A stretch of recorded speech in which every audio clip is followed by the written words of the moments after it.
It was exactly 11:47 p.m. Ethan glanced at his phone and sighed in frustration. Great. I'm late again. He was standing at the last bus stop in the city. The air was cold, but something felt off. There were no sounds. No cars passing by, no footsteps, not even the wind. Just silence. He looked around. The bus stop was completely empty. There was a broken bench, a flickering streetlight, and an old bag lying underneath it. Ethan stared at it for a moment, then shrugged it off.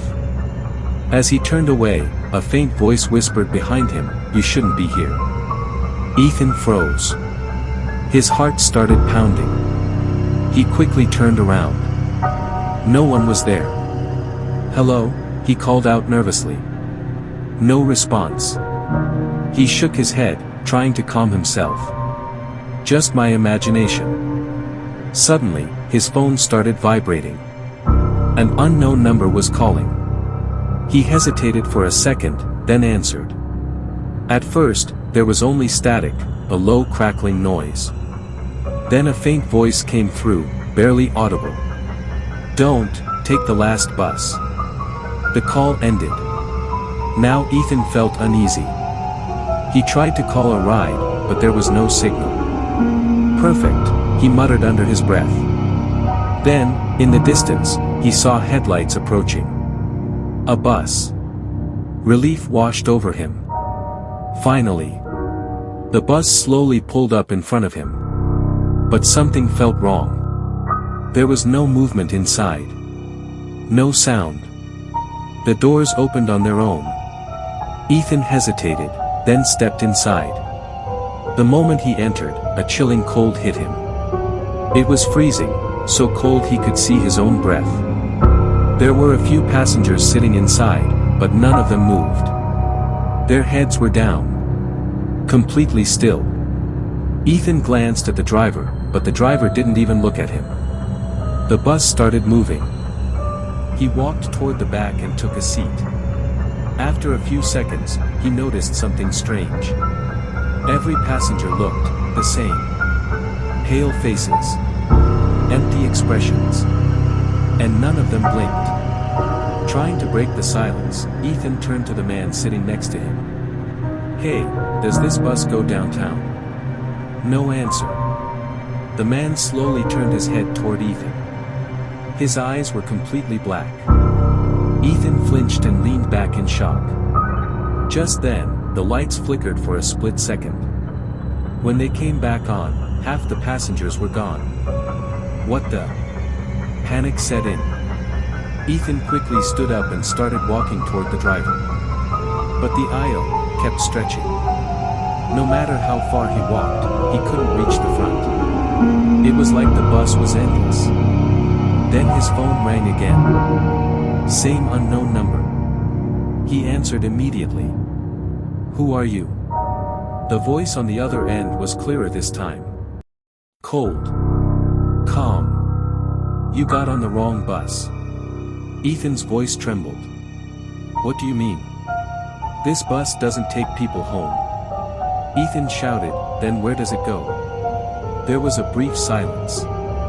Then the voice replied. "It takes them where they belong." The call disconnected. Ethan slowly turned toward the window. There was no road outside.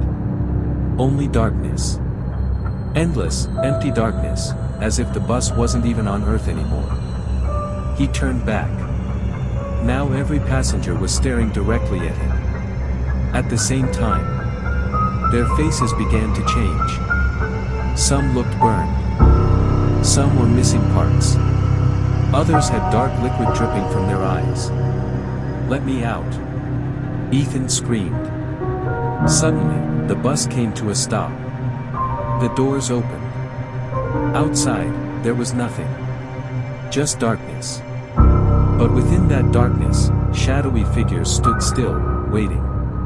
The driver finally spoke, his voice deep and heavy. "This is your stop." Ethan shook his head in fear. "No. I'm not getting off." The driver slowly turned toward him, and smiled. His eyes were completely black. At that moment, Ethan's phone lit up again. A video started playing on its own. Ethan's breath caught. It was him. Standing at the same bus stop. Then suddenly, a speeding car appeared. And hit him. The video froze. Ethan's mind went blank. No, this isn't real. A voice echoed behind him. You died 20 minutes ago.